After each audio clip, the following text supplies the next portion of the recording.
Hey guys.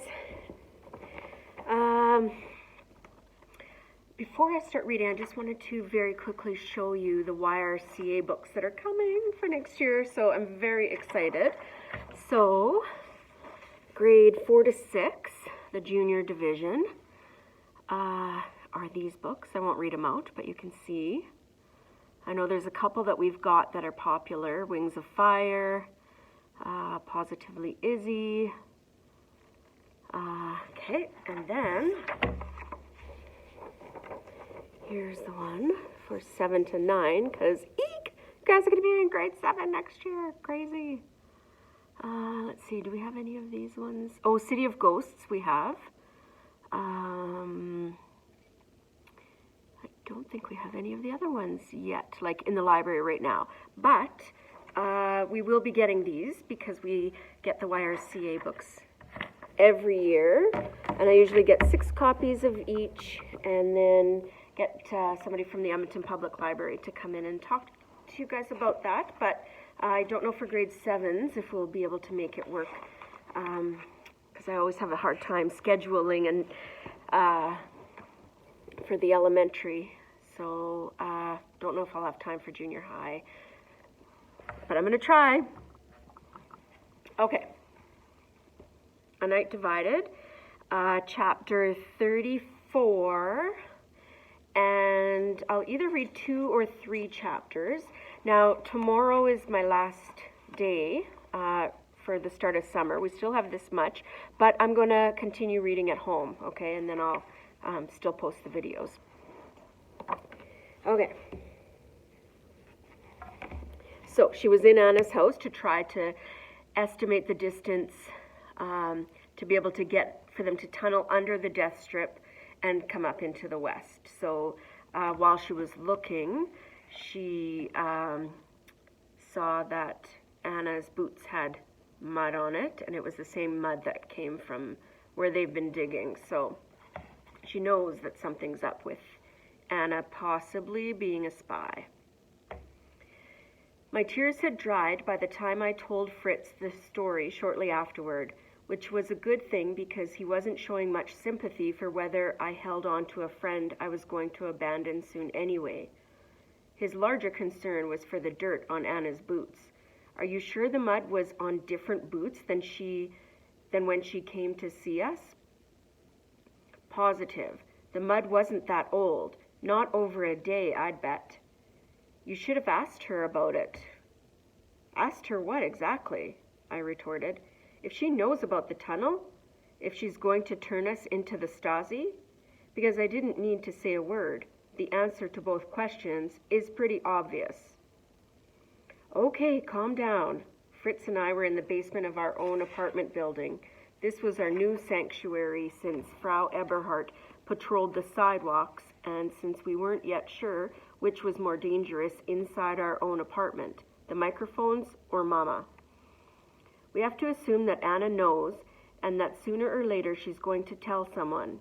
Whether it's the Stasi or not, it'll eventually get back to them. Mueller will come with them. My voice wavered, revealing too much of my fear of him. He already told us what he'll do when that happens. Then we have to finish, fast. Fritz paced a moment, then finally sighed and shook his head. Did you get a chance to measure the death strip? Sort of. Anna came in before I'd finished, but I got a good start. It was hard because I got distracted a couple of times, and I thought, how wide? 100 meters. Fritz let out a low whistle and almost staggered to a nearby crate where he could sit down. We're not even halfway. He cursed and kicked at another box next to him. Hoping to keep his spirits up, I said, let's dig it smaller then. We can walk that distance hunched over or even crawl through. That'll help, Fritz said, but we need to take weeks off our time, not days. What if we ask Officer Mueller to dig with us? Ooh, that's taking a big chance. We can't trust him. He told us that himself. I shook my head fiercely. With a shovel in one hand and a gun in the other, which will he use when Anna calls the other officers to check out the tunnel? You told me that you got distracted, Fritz said. Maybe you were off on your count. I might be off by a few meters, but not 20 or 30. And I know I was accurate almost to the halfway point because there was this dark spot in the strip, almost where our tunnel ended. For the first time, I thought about the chance of that, of a dark spot so close to the tunnel. That couldn't be a coincidence. Fritz had caught on as well. What do you mean, a dark spot? I saw it from far away, and that's just what it looked like at the time. My breaths became shallow as I realized what I must have seen. But I don't think it's a spot. It might be a shadow. I think the ground is sinking where we've dug it. Fritz leapt to his feet. Come on, we've got to go and see it for ourselves. Even as I followed him, I said, We're not allowed to go there. Mama doesn't.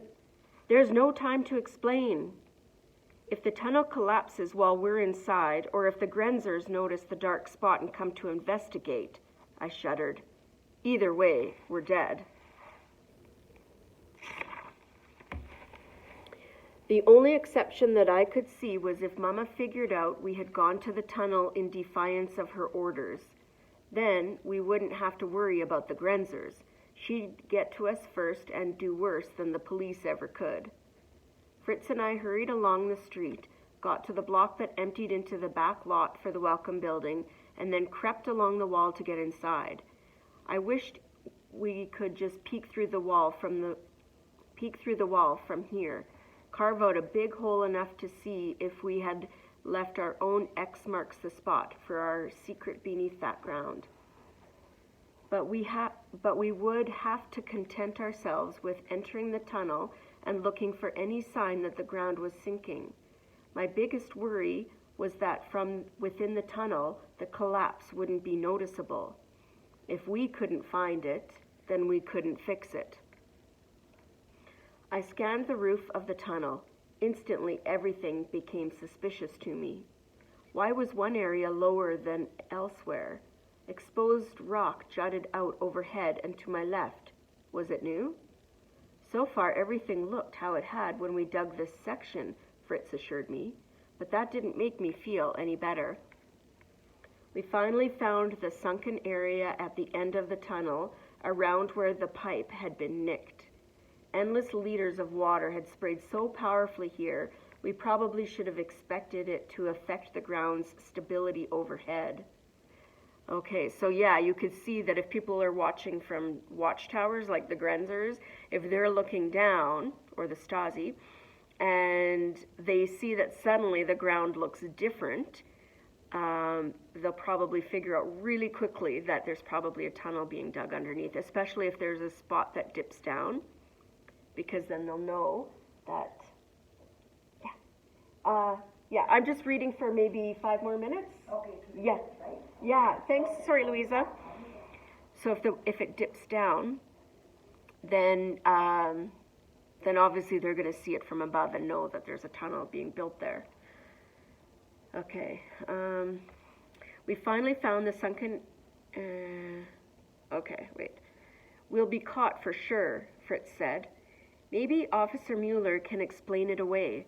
I didn't necessarily believe he would, but maybe it was the best of the few horrible options we still had. How deep did the dark spot look? I don't know, I answered. Not very, but it does look different from the area around it. Maybe we can brace it up, or at least do something to keep it from falling any farther.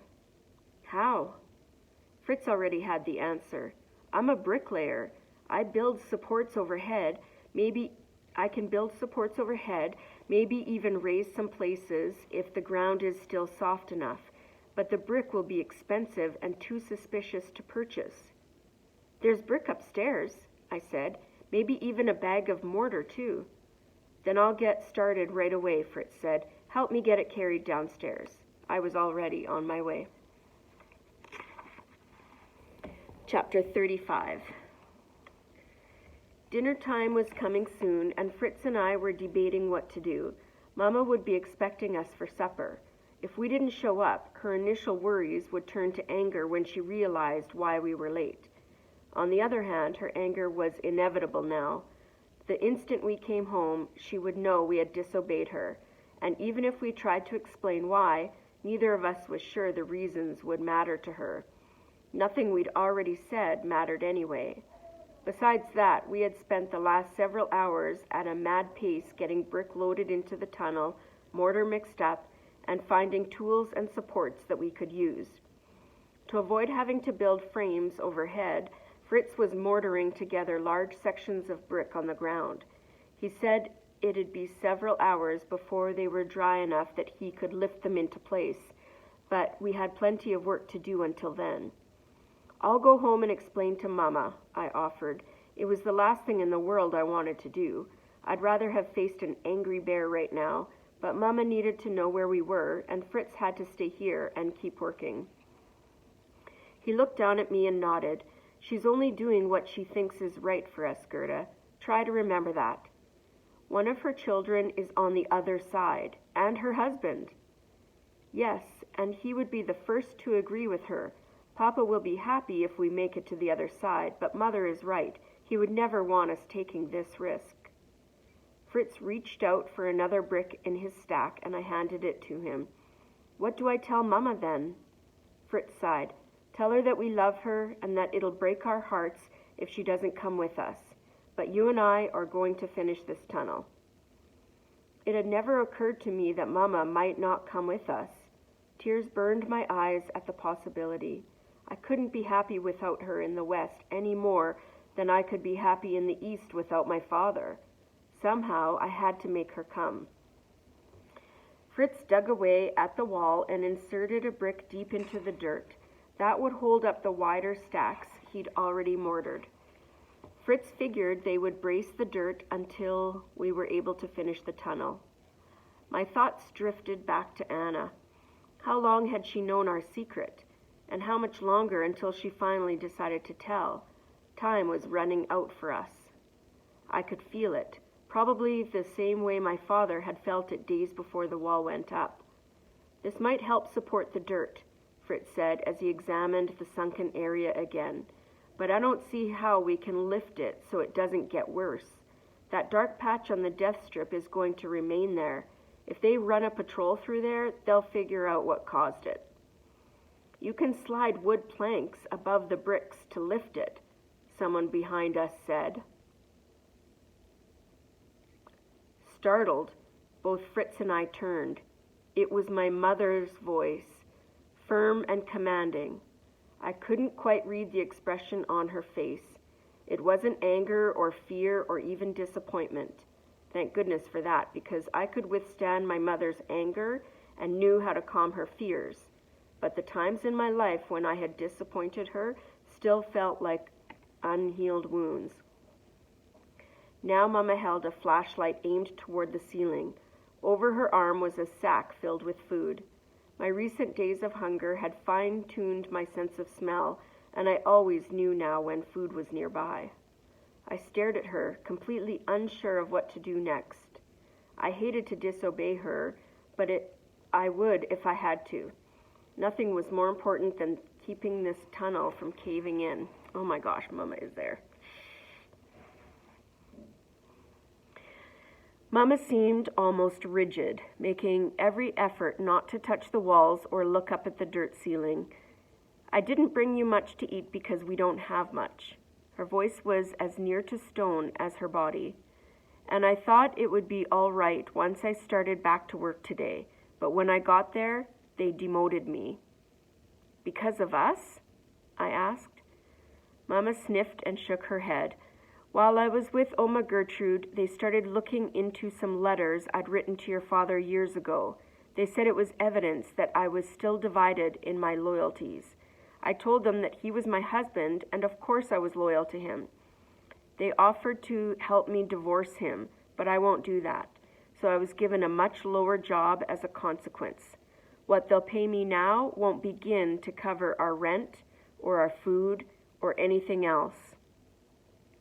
Fritz started forward. "Mama," but she held up a hand. "How much farther do you have to go?" A long way, Fritz said. We're not halfway yet. How deep below the surface are we? Fritz shrugged. We started at the level of the air raid shelter. I've tried to keep it flat, but the farther we've gone, the harder it is to keep track of that. I stepped forward. Mama, we know you don't like this idea, but now that we've started, we have to finish it. I know. Mama finally patted at the tunnel walls, then looked back toward the entrance. Fritz, you will not join their military, and Gerda, you must grow up where you can read any book you want, think any idea you want. And we will be together again as a family. We will finish this tunnel. With that, she set the food on the ground and pushed past me, pausing only long enough to gently brush a hand across my cheek. Then she stood beside Fritz and pointed to the sunken area. Those bricks will give us support, she said, but if we can find a sheet of wood, we can force everything upward. It might work. But where can we get the wood? Fritz asked. There's a door on the upper floor of this building, I said. It fell off its hinges, so it's just lying there on the floor. It's the perfect size.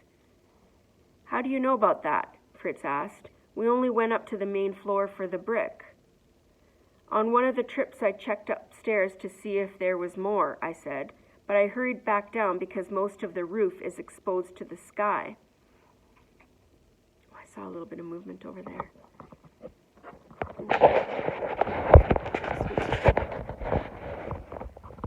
Can you guys see? Hi, Roxette. Hi, baby. See if I can zoom in a little bit. No, it doesn't let me zoom in on